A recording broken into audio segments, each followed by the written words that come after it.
Mountain Man hired the neighbor's rejected old cook, but what she did next changed his life forever. The heat had settled over the valley like a sleeping beast, heavy and unrelenting. Dust shimmered in the noon light, hanging motionless above the worn path that wound toward the mountains.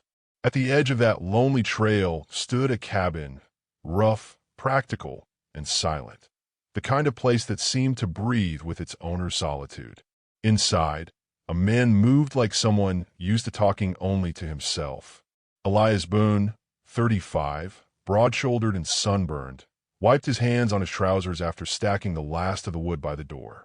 His face carried that quiet hardness that comes from too many years of silence. He poured himself coffee that had gone cold hours ago, sat by the open window, and listened to the buzzing of insects and the far-off echo of a hawk's cry. The world felt paused, like even time didn't bother much with him anymore. The fields he tried to plant the spring before had withered. His only company was a gray dog sleeping under the table and the hum of the wind pressing through the chinks in the logs. That afternoon, he noticed movement down the trail, slow, deliberate, and almost fragile. At first, he thought it was a deer. Then he saw the outline of a woman, bent slightly under the weight of a small bundle. Her skirt caught dust as she walked. A bonnet shaded her face, but even from afar, Elias could see her pace was uneven, like every step was part of an argument between her will and her years. He watched her come closer, muttering under his breath, wondering if she'd lost her way. Folks didn't come up this way without reason. By the time she reached the fence, he was standing at the door, arms crossed, the sun behind him casting a long shadow that fell across the yard. The woman stopped, breathing hard. "You the one they call Boone?" she asked, her voice dry but steady. He nodded once. "I heard you live alone. Thought maybe you'd need a hand with cooking or cleaning." He stared at her, uncertain if she was joking. Her face was lined deep, the kind of lines made not by age, but by worry and weather. "You looking for work?" "If you've got any to spare," she said. "They don't want me at the ranch anymore. Say my hands shake, but I still got use left in me." Elias shifted, uncomfortable with her directness. "Don't eat much. I cook what I need." "Then you're likely hungry most days," she said softly. He almost smiled at that. Almost. But he saw something behind her composure, a flicker of pride fighting not to crumble. He sighed, nodded toward the cabin. "1 week's try," he said. "If it don't suit, I'll pay you fair and you can move on." Her shoulders dropped in quiet relief. She stepped through the gate, careful not to leave dust on the threshold. Her name, he learned later, was Martha Clay. 72 years old, widowed longer than she cared to count. That first day, she said little. She unpacked her bundle, a tin ladle, a knife with a chipped handle, a small sack of salt, and began moving around the kitchen as though she'd been born there. Elias tried not to watch, but the smell of onions and herbs soon curled through the air. She found his stale bread, sliced it thin, and fried it crisp and fat. She boiled beans until they softened, stirred in wild herbs, and set the plate before him without ceremony. He ate without a word, but something stirred in him he hadn't felt in years. The food wasn't special. It was humble, honest, but it tasted of care. That night, when she hummed quietly while cleaning the dishes, he found himself listening, not because the tune was pretty, but because it filled the emptiness that had become normal. Days passed with the lazy rhythm of summer. Martha worked from dawn till dusk, slow but steady. She dusted shelves, mended torn curtains, and scrubbed pans until they gleamed like mirrors. Elias caught himself watching her more often than he meant to. There was something about her patience that unsettled him. Not pity, not weakness, just a quiet certainty that life was still worth keeping tidy. Once, he asked, "Why'd they let you go from the ranch?" She didn't look up from kneading dough. "They said I was too old, that the young girls work faster and look better bringing meals." Elias frowned. "They ain't better cooks." "No," she said, a faint smile playing at her lips. "Just newer. Folks get excited about new things. Till they break." That evening, as the sun bled over the hills, Elias sat on the porch, whittling wood. Martha joined him, setting a bowl of stew on the step beside him. They didn't speak for a long while. The dog snored, and the wind stirred the scent of time from the yard. He thought of his mother, how she used to hum while cooking, how he'd forgotten that sound until now. By the end of the week, he noticed things he hadn't before. The creak of the rocking chair, the soft scrape of her shoes on the floorboards, the way she paused before answering any question, as though weighing honesty against kindness. His cabin, once so silent, now had layers of life in it. But not everyone saw it kindly. One afternoon, a pair of young ranch hands rode by, laughing loud enough to be heard through the window. "Boone's got himself a granny housekeeper now," one shouted. "Hope she don't croak before she finishes the dishes." Elias froze. Martha's hand hesitated mid-wash, but she didn't turn. She simply said, "Let him laugh. Noise fades faster than kindness." Then she went on scrubbing, humming that same tune, as if it were a shield.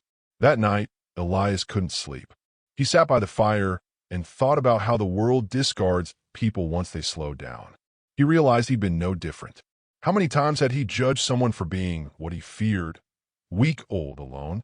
He watched her silhouette through the half-open door, her back bent as she folded her shawl neatly over the chair, and a strange ache filled his chest, the kind that comes from recognizing your own guilt too late.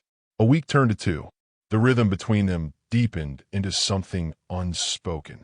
He brought her water from a well before she asked. She patched his torn shirt without being told. Every evening, she placed his plate before him with quiet ceremony, and he began saying thank you without thinking. Then one afternoon, a storm rolled through, sudden and fierce. Rain drummed on the roof, leaking through an old crack.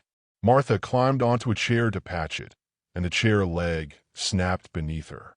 Elias caught her before she fell, his arms firm around her frail shoulders. For a heartbeat, neither moved. She looked up at him, eyes bright and alive despite the years. "Don't fuss," she whispered. "It's only a roof. They all leak sooner or later." Something in him cracked open. "You shouldn't have to fix everything," he said. She smiled, small and sad. "Someone's got to, or it all falls apart." He held her steady until the rain softened and the storm passed. Later, when she sat by the fire drying her hands, he noticed the tremor she tried to hide. He poured her tea, setting it down gently beside her. For once, she didn't protest. That night, he dreamed of his younger self, building the cabin with his father, hearing his mother laugh. He woke before dawn, the cabin still smelling faintly of cinnamon and smoke. He looked at the empty chair where she'd fallen asleep by the fire and realized the place no longer felt like his alone. By the next morning, he caught her feeding a stray boy from the valley, a thin child who hovered near the porch. She handed him bread and said, "Tell your sister I'll bring more tomorrow."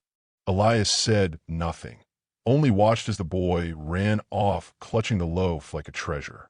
Martha turned, embarrassed. "Didn't want to bother you," she said. "You didn't," he replied quietly. "I just didn't know anyone could make this place worth visiting." The words seemed to surprise them both. She nodded once and went back inside. That evening, when he came in from chopping wood, the table was set with more care than usual. A sprig of wildflowers in a chip jar, steam rising from a pie she must have baked all day. She sat across from him, her hands folded, watching his face as he took the first bite. He tried to speak but found his throat too tight. All he could manage was, "You didn't have to do this." "I know," she said. "That's why it matters." The firelight flickered, painting her features in soft gold. Outside, the night hummed with crickets, and somewhere beyond the ridge, thunder murmured faintly, like a promise yet to come. He didn't know then that the days ahead would test them both, that before the summer ended, the woman everyone had rejected would be the one to save his life. But as the flame danced and the dog sighed in his sleep, Elias Boone finally understood what it meant for a house to feel human again. The fire started the way most ruin begins, small, almost polite, like a whisper testing its own strength. That morning, the sun had risen hard and white over the valley, turning every blade of grass brittle and humming with heat. The air shimmered. Elias Boone felt it before he saw it. That strange, sharp silence that falls when nature is holding its breath. He was mending a fence when he smelled the first curl of smoke, faint but wrong, like burnt sage carried on the wind. By the time he turned toward the ridge, a thin gray column was rising into the sky. Wildfires weren't rare this time of year, but this one looked close. Too close. He whistled for the dog, slung his canteen over his shoulder, and mounted his horse. From the porch, Martha watched him with a steady, unreadable gaze, her apron already tied, her silver hair pinned back. She didn't ask if he was going. She knew he would. He told her to stay inside, to keep the doors wet and the windows shut. She nodded, but he saw her hand tighten around the railing, knuckles white. For a second, it struck him how small she looked against the wide, bright world. Then he turned his horse and rode toward the smoke. The wind picked up as he climbed. The hills crackled beneath his boots when he dismounted. Other ranchers were already there, beating back the fire with wet sacks and branches, cursing at the wind that changed directions like a drunk dancer. Elias joined them without words, his arms moving by instinct, every muscle remembering an old rhythm of survival. The smoke clawed at his lungs. Heat blurred the line between sky and earth until it all looked like one rolling, golden wave of ruin. Hours passed. They managed to contain one flank, but the wind shifted again, carrying sparks toward the valley, toward his cabin. A sick chill ran through him. He shouted something, he wasn't sure what, and ran for his horse. Behind him, someone yelled that he'd never make it in time. But he rode anyway, eyes burning, heart hammering like a war drum. When he reached the ridge above his land, his worst fear was already unfolding. The horizon glowed orange. Fire ran along the fields like molten veins, feeding on dry grass and fences. His cabin stood at the center, half shrouded in smoke. And in the yard, impossibly, stubbornly, stood Martha. She was dragging a bucket from the well, one hand clinging to the rope, the other clutching a blanket she'd soaked in water. Around her, the chickens darted wildly, and his old hound barked in panic. Elias felt rage, fear, and all strike him at once. She should have run. She should have saved herself. He leapt off his horse and ran through the heat, shouting her name. The wind hurled the sound back at him. Sparks fell on his shirt and hissed. The air was a furnace. It burned to breathe. When he reached the porch, she turned, her face streaked with soot, eyes calm as if she'd been waiting for him. "You shouldn't be here," he gasped. "And leave your dog?" she said, her voice raw but even. "I won't leave what's still alive." A beam cracked behind them. The roof of the shed caught fire. He grabbed her arm, trying to pull her toward the open field, but she wrenched free. "The horses," she cried. He hadn't even thought of them. They were still in the corral, stamping and crying against the smoke. He cursed under his breath, pulled his shirt over his mouth, and ran. Martha followed despite his shouting. Together they unlatched the gate, slapping the animals until they bolted free. One of the horses brushed past Martha, nearly knocking her down. Elias caught her again, his hand closing around her thin wrist. "Now we go," he said, but as they turned toward the open land, the fire seemed to find them. The wind changed again, driving the flames in a low, rolling wave that swept across the grass. There was no time to think. Elias threw his soaked blanket over her shoulders, pushed her ahead, and followed the narrow line where the dirt trail cut through the field. Smoke closed around them. The world shrank to the sound of their breaths and the crackle of burning wood. By the time they reached the creek bed, Elias's vision swam. He stumbled into the shallow water, pulling Martha down with him. The water was warm and muddy, but it was life. He held her close, shielding her head with his arm. For a long while, neither moved. They listened as the fire roared above them, eating the world piece by piece. Then, as suddenly as it had come, the storm shifted. The wind died. A low rumble echoed over the valley. Thunder. The first drop of rain hit his cheek like a tear. Then another. Within minutes, the heavens opened, pouring water over the burning land. Steam rose in waves, thick and ghostly. When the rain eased, Elias lifted his head. The sky was bruised gray, streaked with fading smoke. The cabin was still standing, blackened but unbroken. Martha sat beside him, soaked, trembling, but alive. Her face looked older somehow, and yet more luminous, as if she'd been carved from light and ash. He touched her shoulder gently. "You could have died." She smiled faintly. "So could you. But here we are." He looked at her hands, blistered, shaking, and felt something shift deep in him, something that had nothing to do with gratitude and everything to do with reverence. She had not saved his house. She had saved the part of him that believed in people at all. That night, the rain didn't stop. They stayed awake by the dim fire inside, wrapping blankets around their shoulders. Elias brewed tea, pouring it into the only cup that hadn't cracked from the heat. She took it in both hands, her fingers trembling. "You lost more than most," she said softly. "That kind of hurt doesn't burn out easy." He stared into the steam. "You're not afraid of dying? I've been close enough before. What I fear is leaving something hungry behind. A heart, a home, a man who forgets to feed what's good in him." Her words cut through him like rain on dust. For a long while, neither spoke. The fire hissed softly, and the dog curled at her feet, head resting on her skirt. Elias thought of all the years he'd spent guarding himself from loss, calling it strength. He saw now that real strength was what sat across from him, fragile, trembling, and still choosing to care. When dawn came, the valley was silent. Smoke clung to the air, but the danger had passed. Elias stepped outside, surveying the wreckage. The fence was gone, the trees scorched, the sky pale as bone. Yet the cabin still stood, stubborn and imperfect like him. He turned back and saw Martha sitting on the porch, holding a small book in her lap, the same one she kept tucked in her apron. "What's that?" he asked. "My mother's recipes," she said. "They fed every soul I ever loved. You take it now." He shook his head. "I can't." "You can," she said, her voice thin but firm. "You'll need it when I'm gone. Not for cooking, for remembering what it means to give without measure."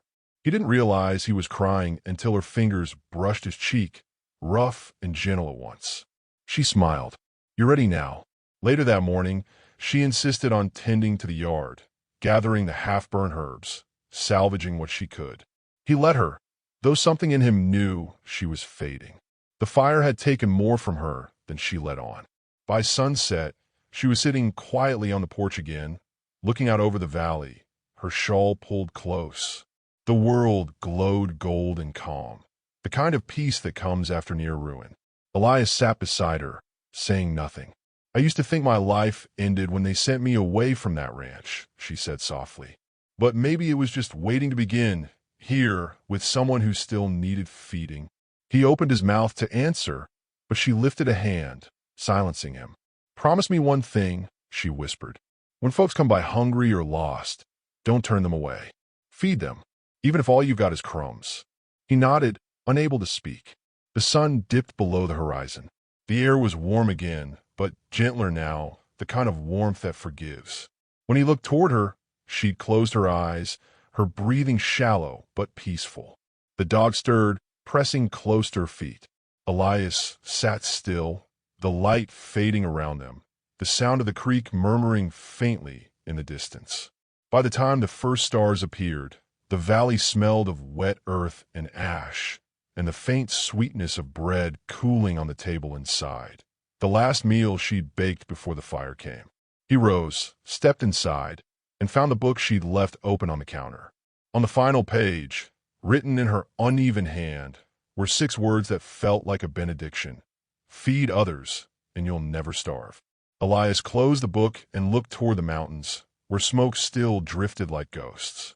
Then he whispered, not to the sky, but to the memory that lingered in the quiet cabin air. "I'll keep the fire alive, Martha. Just not the kind that burns.